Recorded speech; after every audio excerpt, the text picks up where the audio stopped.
ప్రత్యేకంగా టీడీపీ మహానాడు అనేది వాళ్ళ పార్టీకి సంబంధించింది, సీనియర్ ఎన్టీఆర్ను పురస్కరించుకొని జరుపుకునే సభ. అందులో కూడా తెలంగాణ పట్ల ఇలాంటి వ్యాఖ్యలు చేయాల్సిన అవసరం ఏమొచ్చిందంటారు? అంటే తెలంగాణ రాష్ట్రం ఏర్పడటం అనేది చంద్రబాబు నాయుడు గారికి ఇప్పటికీ జీర్ణం కావటం లేదు ఆయనకు. తెలంగాణ మీద, ముఖ్యంగా హైదరాబాద్ మీద వాళ్ళ ఆధిపత్యం పట్టు సడలిపోయింది అనేటువంటి ఒక అక్కసు ఉంది అన్నమాట. తిరిగి తెలంగాణను పునరాక్రమించుకోవాలి, అది వాళ్ళ ఎజెండా. ఆ ఎజెండాకు ఫెసిలిటేటర్ రేవంత్ రెడ్డి గారు, సహాయకుడు. ఆంధ్ర ఆధిపత్య శక్తులు తిరిగి ఆంధ్ర వాళ్ళ ఉన్న పెట్టుబడిదారీ శక్తులు, ప్రధానంగా ముఖ్యంగా రాజకీయాలలో ప్రాబల్యం పొందిన ఒకానొక వర్గం వాళ్ళు తిరిగి తెలంగాణను పునరాక్రమించుకోవాలి. వాళ్ళకి ఇక్కడ ఏమీ బిజినెస్లకేమీ ఢోకా లేదు, వాళ్ళ ప్రయోజనాలు వాళ్ళ లాభాలకేమీ ఢోకా లేదు. కానీ రాజకీయ అధికారం వాళ్ళు ఆశించిన స్థాయిలో లేదు అనేది వాళ్ళు ఇప్పటికీ తట్టుకోలేకపోతున్నారన్నమాట. దానికోసం వాళ్ళు ఎప్పుడూ వదలలేదు. తెలంగాణ పట్ల ఏదో ఒక కుట్ర సాగుతూనే ఉంది. బట్ అయితే ఒక చిన్న సందేహం సార్, ఇప్పుడు తెలంగాణ పట్ల ఎప్పుడు కుట్ర సాగుతుందని మీరే అన్నారు. బట్ గతంలో అంటే కేసీఆర్ ఉండని, ఆ 10 సంవత్సరాలు ఎవరైనా ఉండని, బట్ ఆ 10 yearsలో మాత్రం ఇంతటి తీవ్రమైన వ్యాఖ్యలు మనం చూడలేదు. ఎప్పుడైతే కాంగ్రెస్ ప్రభుత్వం అధికారంలోకి వచ్చిందో అప్పుడు చాలా స్పష్టంగా కనిపిస్తూ ఉన్నాయి. దీనికి కారణాలు ఏమై ఉండొచ్చు? అంటే ఇప్పుడు పరిపాలిస్తున్నవాడు చంద్రబాబు నాయుడు గారి బంటు. మీరు తెలుగుదేశం పార్టీలోంచి రేవంత్ రెడ్డి బయటకు వస్తున్నప్పుడు ఎవరైనా ఒక పార్టీ నాయకుడు తన పార్టీలోంచి వెళ్ళిపోతున్నాడంటే కోపంగా ఉంటారు. కానీ అత్తగారింటికి ఆడపిల్లని పంపుతున్నట్టు సారెబెట్టి పంపిండు చంద్రబాబు నాయుడు. మీరు ఒకసారి పరిశీలిస్తే, అంటే చంద్రబాబు నాయుడు గారు డబ్బు సంచులు ఇచ్చి కాంగ్రెస్లోకి పంపాడు ఆయన. పిసిసి అధ్యక్షుడు కావడానికి చంద్రబాబు నాయుడు ఇచ్చిన డబ్బు సంచులే ఉపయోగపడ్డాయి రేవంత్ రెడ్డికి. ఆ డబ్బు సంచుల ఆధారంగా ఆయన చెప్పినట్టు సీనియర్లను తొక్కుతూ వచ్చాడు ఆయన, తొక్కుతూ పిసిసి ప్రెసిడెంట్ అయినాడు. ఆ తర్వాత కూడా అంతకుముందు మీకు పిసిసి ప్రెసిడెంట్ కావడానికి ముందు చంద్రబాబు నాయుడు ఇచ్చిన డబ్బు సంచులతో ఇక్కడ ప్రభుత్వం పడగొట్టాలని చూశాడు ఆయన. ఈ డబ్బు సంచుల వాహకుడైన మొదటి నుంచి కూడా కనుక ఇవాళ ఆ బంటు పరిపాలిస్తున్నాడు కనుక తెలంగాణ వ్యతిరేక శక్తుల కాన్ఫిడెన్స్ హెచ్చిందనమాట, ధైర్యం హెచ్చింది. తెలంగాణ వాదం సడలిపోతున్నది. తెలంగాణ స్పృహ తెలంగాణ ప్రజల్లో క్రమక్రమంగా బలహీనపడుతుంది. మీరు తాడాట ఆడుతుంది చూడండి, తాడాట ఆడితే అటు కొంతమంది గుంజుతారు, ఇటు కొంతమంది గుంజుతారు. ఇప్పుడు వాళ్ళు ఏం చేస్తారంటే వాళ్ళ వైపు గుంజుతున్నారు, తెలంగాణ వాదం బలహీనపడాలని గుంజుతున్నారు, కొద్ది గుంజుతున్నారు. ఆ గుంజడంలో భాగంగా మహానాడులో తెలంగాణ అన్న పదం మీద అట్లాంటి వ్యాఖ్యలు చేశారు.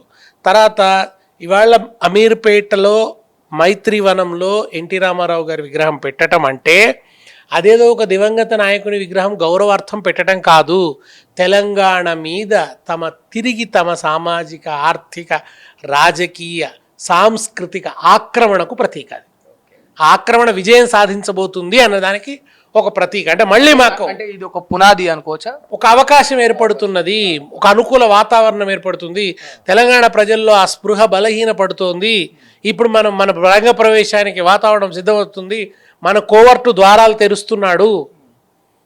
ఆయన పేరు ఏదో ఉంటుంది, మన గోల్కొండ మీద మన వాళ్ళు దాడి చేసినప్పుడు ఇక్కడ తానిషా దగ్గర ఉన్న ఒకడు తలుపులు తెరిచేస్తాడు. దానివల్ల శత్రు సైనికులు కోటలోకి ప్రవేశిస్తారు. ఇప్పుడు అదే జరుగుతుంది. రేవంత్ రెడ్డి చంద్రబాబు నాయుడు తెలంగాణలోకి రావడానికి, తిరిగి రాజకీయ జీవితాన్ని ఇక్కడ కూడా మళ్ళా పునఃప్రారంభించడానికి రేవంత్ రెడ్డి కారణం అంటారా? రేవంత్ రెడ్డి మీకు చాలా స్పష్టంగా ఒక మాట చెప్పినాడు కదా, మీకు మన ఖమ్మం బహిరంగ సభలో. తెలుగుదేశం అనేటువంటి ఒక మహత్తరమైన పార్టీ, గొప్ప పార్టీ, ఉదాత్తమైన పార్టీ, ఆ పార్టీని తెలంగాణలో లేకుండా చేసిన దుర్మార్గుడు కేసీఆర్ అన్నాడు.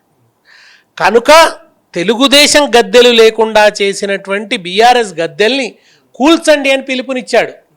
ఆయన ఏం కోరుకుంటున్నాడు? ఇక్కడ తెలుగుదేశం గద్దెలు ఉండాలి, బీఆర్ఎస్ గద్దెలు ఉండొద్దు అని కోరుకుంటున్నాడు ఆయన. బీఆర్ఎస్ అంటే తెలంగాణ పార్టీ, తెలంగాణ పార్టీ ఉండొద్దు అంటున్నాడు ఆయన. ఆంధ్రలో పుట్టి ఆంధ్రలో వచ్చిన అదనపు విలువలోంచి అధికారాన్ని చేజిక్కించుకొని తెలంగాణ వనరులను ఇష్టం వచ్చినట్టుగా దోపిడీ చేసి తెలంగాణ పదాన్నే నిషేధించి అసెంబ్లీలో ఇవాళ తెలంగాణ పదం డిక్షనరీలోనే లేదు అని చెప్పి వాళ్ళ మహానాడులో కువ్యాఖ్యలు చేయిస్తున్నటువంటి వాళ్ళు తెలంగాణలో ఉండాలట. కానీ తెలంగాణ అస్తిత్వం కోసం పోరాడిన వాళ్ళు, తెలంగాణకు నీళ్ళు ఇచ్చినవాడు, తెలంగాణకు కరెంట్ ఇచ్చినవాడు, తెలంగాణ ప్రజల కష్టం తీర్చినవాడు, రాష్ట్రం సాధించినవాడు ఆ గద్దెలు ఉండొద్దట. ఇది వాళ్ళ రేవంత్ రెడ్డి చెప్తున్నది కదా. ఆయన చాలా స్పష్టంగానే నేను తెలుగుదేశాన్ని పునరుద్ధరిస్తే తెలంగాణలో ఇది నా ఎజెండా అని చెప్పినాడు ఆయన. విచిత్రం ఏంటంటే ఆయన కాంగ్రెస్ ముఖ్యమంత్రి, ఇవాళ ఆయన ప్రతిష్ఠిస్తున్న విగ్రహం తెలుగుదేశం పార్టీ వ్యవస్థాపకుడిది. ఆ తెలుగుదేశం పార్టీ ఇవాళ బీజేపీకి మద్దతు ఇస్తున్నది. బీజేపీకి మద్దతు ఇస్తున్న తెలుగుదేశం పార్టీ వ్యవస్థాపకుడి విగ్రహాన్ని కాంగ్రెస్ పార్టీ ముఖ్యమంత్రి ఆవిష్కరిస్తున్నాడు. ఇది విచిత్రంగా విడ్డూరంగా లేదా? మరి దీన్ని హైకమాండ్ ఎట్లా యాక్సెప్ట్ చేస్తుంది సార్? అది ఇప్పుడు హైకమాండ్గా లేదు, అసలు కమాండ్ లేదు హైకమాండ్కి ఇప్పుడు దీని మీద. అంటే మన కుక్క తోకను ఊపుతలేదు, తోకనే కుక్కను ఊపుతున్నది అనమాట. అట్లాంటి ఒక వాతావరణం ఉన్నది. వాళ్ళకి కావాల్సింది ఇప్పుడు మూటలు ఇస్తుంటే మాట పడిపోతున్నది, అది పరిస్థితి. ఎందుకంటే ఇవాళ వాళ్ళకు ఎక్కడా కాంగ్రెస్ ప్రభుత్వం లేదు. హిమాచల్ ప్రదేశ్ దివాలా తీసింది. ఇప్పుడు పితికి పితికి పితికి పాలు రాకుండా అయిపోయింది కర్ణాటక, అది గొడ్డుటావు అయిపోతుంది అనమాట. అంటే వీళ్ళ దోపిడీకి నేను చెప్పేది.